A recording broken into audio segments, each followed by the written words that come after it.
میرے سامنے میں نے وہ خریدنا بھی وہ لانتی مصنوعات نہیں سامنے سنی، میرا دل کرتا تھا یہاں رکھ کے ٹھوکر ماروں سب کو۔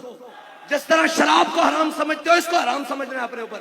یہ جناب ساری چیزوں کا میں نام لے رہا ہوں، کہتے ہیں جی بڑا نقصان، میں کہا بڑھ گئی نقصانیت۔ سانو غزہ دے بچے اپنے بچے نال بھی پیارے، سانو فلسطین دیاں ماواں اپنی ماواں نال بھی پیاریاں، اور سانو جناب فلسطین دیاں بہناں اپنی بہناں نال بھی پیاریاں۔ حضور نے فرمایا تھا کھجوریں ان کی معیشت ہے، ان پہ قبضہ کر لو، ان کو نقصان پہنچاؤ خیبر کے یہودیوں کو۔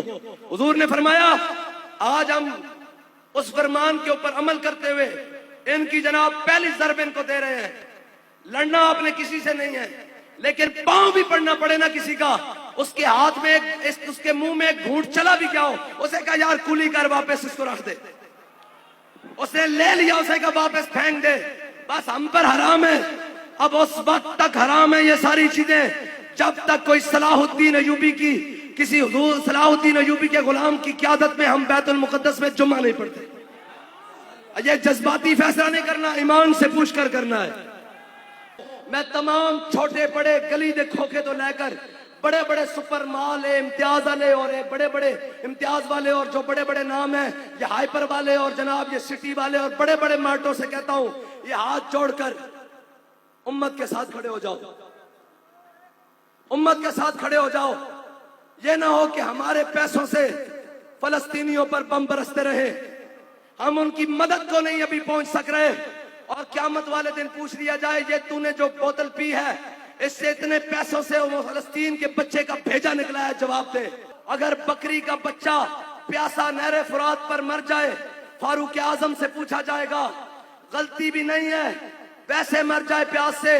مجھے یہ بتاؤ کہ ہمارے پیسوں سے اگر فلسطین پر کوئی گولی بھی چل گئی ہم کیا منہ کو جواب دیں گے؟ حضور کو کیا جواب دیں گے؟ حضور نے فرمایا تیر بنانے والا بھی جنت میں جائے گا،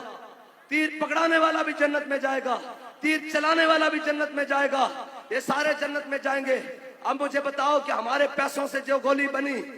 وہ پکڑائی گئی اسرائیلیوں کے ہاتھوں میں،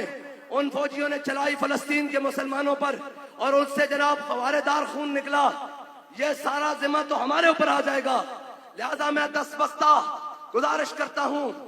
آپ جو کہیں ہم آپ کے ساتھ چلنے کے لیے تیار ہے۔ میں آپ کے برانڈ کا ایسے ویسٹ کوٹ پہن کر روڈوں پر کھڑا ہو جاؤں گا اور پاکستانی قوم سے کہوں گا کہ یار یہ خریدو، یہ چھوڑ دو، اور یہ یہودیوں کا جناب مال چھوڑ دو۔ جو کھایا ہے ہم نے، جو کچھ میں نے، آپ نے، سب نے جو کچھ اس میں سے کھایا، ہم اللہ کی بارگاہ میں برات کرتے ہیں، تو دل سے توبہ کرتے ہیں۔ یہ جناب ساری چیزوں کا میں نام لے رہا ہوں، اور امت مسلمہ کو کہوں ہم جی لیں گے یار کوکو کولا کے بغیر، میک ڈونلڈ پر بھی، یونیلیور پر بھی، ایل جو پر بھی، بالز پر بھی، اوریو پر بھی، سلائس پر بھی، لیز پر بھی، سرف ایکسل پر بھی، ملک پیک پر بھی، لپٹن پر بھی،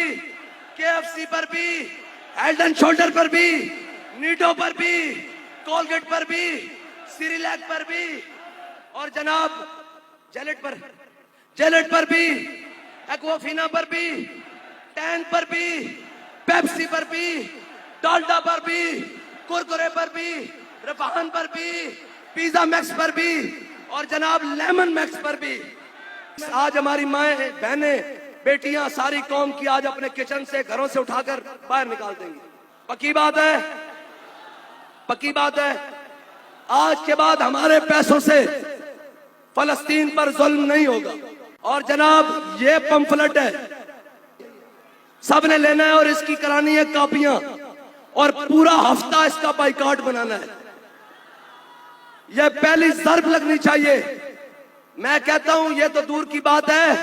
وہاں سے دوڑتا ہوا صدر ہمارے ان جناب پاکستانی ذمہ داران کے پاس آیا کہ یہ کیا بن گیا ہے، اور یہ صرف یہ نہیں، انشاءاللہ ہم اس کو عربی میں بھی ٹرانسلیٹ کرائیں گے اور جناب انگلش میں بھی کرائیں گے، اور پوری دنیا کے مسلمانوں کو کہیں گے کہ جناب اس کا بائیکاٹ شروع کریں۔ اور یہ جب ختم ہوگی تو انشاءاللہ پاکستان کی معیشت